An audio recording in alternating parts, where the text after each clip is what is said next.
భగవద్గీత 4వ అధ్యాయము 10వ శ్లోకము పార్ట్ 2. వాస్తవమునకు వారికి ఆధ్యాత్మికతను కూర్చిన పరిపూర్ణమైన అవగాహన లేనందుననే వారు ఈ విధమైన ఘోరమైన జీవన స్థితిని పొందుదురు. ఇది ఇట్లుండగా ఆధ్యాత్మిక పరిపూర్ణత్వపు స్థితిని గూర్చి ఏమాత్రము ఎరగని వారు కూడా అనేక మంది గలరు. పెక్కు సిద్ధాంతముల చేతను తాత్విక కల్పనలకు సంబంధించిన అనేక విరుద్ధ వాదముల చేతను విసిగి లేక కోపముతో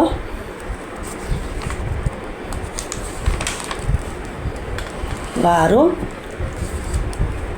పరమైన కారణమేదియూ లేదనియు చివరికి సమస్తము శూన్యమేననియు మూర్ఖముగా నిర్ధారింతురు. అట్టివారు జీవితమున రోగగ్రస్త స్థితి అందున్నట్టి వారు కొందరు భౌతికత్వమునందు ఆసక్తులై ఆధ్యాత్మిక జీవితమునందు ఆసక్తిని చూపరు. కొందరు పరబ్రహ్మమునందు లీనము కాగోరుదురు. మరికొందరు నిరాశతో సర్వ విధములైన తాత్విక భావన కల్పనల పట్ల క్రోధమును బూని దేనిని కూడా విశ్వసింపక చివరకు ప్రమాద ద్రవ్యములను ఆశ్రయించి వాటి ద్వారా కలిగడి మత్తునే కొన్ని మార్లు ఆధ్యాత్మిక అనుభూతిగా భావింతురు. ఈ విధమైన ఆధ్యాత్మిక జీవితము పట్ల నిర్లక్ష్యము, ఆధ్యాత్మిక వ్యక్తిత్వము పట్ల భయము, జీవితమునందలి నిరాశ వలన కలిగడి శూన్య భావనమును 3 రకములైన భౌతిక ప్రపంచాసక్తిని మానవుడు త్యజింపవలెను. భౌతిక జీవితమునకు సంబంధించిన లౌకిక భావనతో కూడిన ఈ 3 దశల నుండి బయటపడుటకు మానవుడు ప్రామాణిక ఆధ్యాత్మిక ఆచార్యుని మార్గనిర్దేశమునందు భగవానుని సంపూర్ణముగా శరణు పొంది ఆధ్యాత్మిక జీవితమునకు సంబంధించిన నియమ నిబంధనలను క్రమశిక్షణలో అనుసరింపవలెను.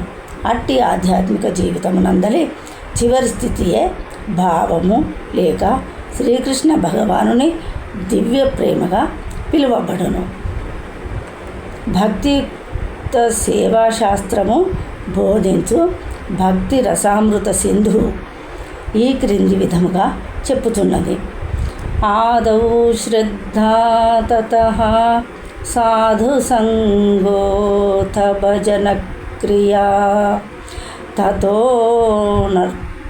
నర్త నివృత్తి స్యాత్తు తతో నిష్టా రుచిస్తతః అథాశక్తిస్తతో భావస్తతః ప్రేమాభ్యుదయించితి సాధకానామాయం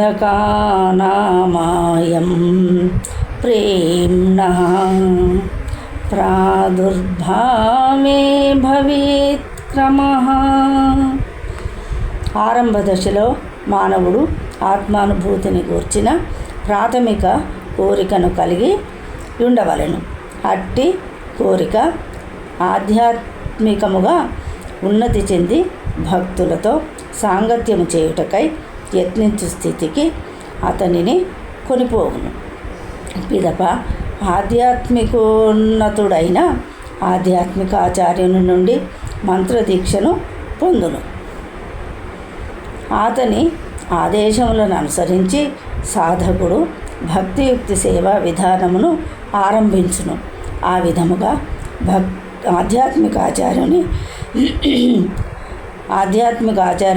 నిర్దేశమును అనుసరించి భక్తియుక్త సేవను నిర్వహించడం ద్వారా అతడు అన్ని రకములైన భౌతికాసక్తుల నుండి విముక్తిని పొంది ఆత్మానుభూతి విషయమున నిష్టను అనగా స్థిరత్వమును సాధించును. తదుపరి అతడు దేవాది దేవుడైన శ్రీకృష్ణ దేవాది దేవుడైన శ్రీకృష్ణుని గూర్చి శ్రవణము చేయుటయందు రుచిని అలవర్చుకొనును. ఆ రుచి అతనిని కృష్ణ చైతన్యమునందు మరింత అధికముగా ఆసక్తిని చేసి పరిపక్వ భావస్థితికి లేక శ్రీకృష్ణ భగవానుని దివ్య ప్రేమ ఎందలి తొలి దశకు కొనిపోవును. భావస్థితి ఎందలి పరిపక్వతయే నిజమైన ప్రేమ ఎనబడును. ఈ యథార్థమైన భగవత్ ప్రేమయే మానవ జన్మ యొక్క అత్యున్నత పరిపూర్ణత్వపు స్థితి.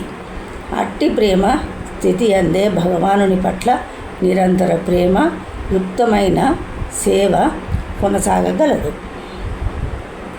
కనుకనే ఆధ్యాత్మిక ఆచారుని నిర్దేశమును అనుసరించి చేయబడు క్రమానుగతమైన భక్తియుక్త సేవ ద్వారా మానవుడు సమస్త భౌతికాసక్తుల నుండి ఆధ్యాత్మిక వ్యక్తిత్వము పట్ల గల భయము నుండి శూన్యవాదపు ఫలితముగా కలిగిన నిరాశ నుండి విముక్తి నొంది అత్యున్నత స్థితిని సాధింపవచ్చును.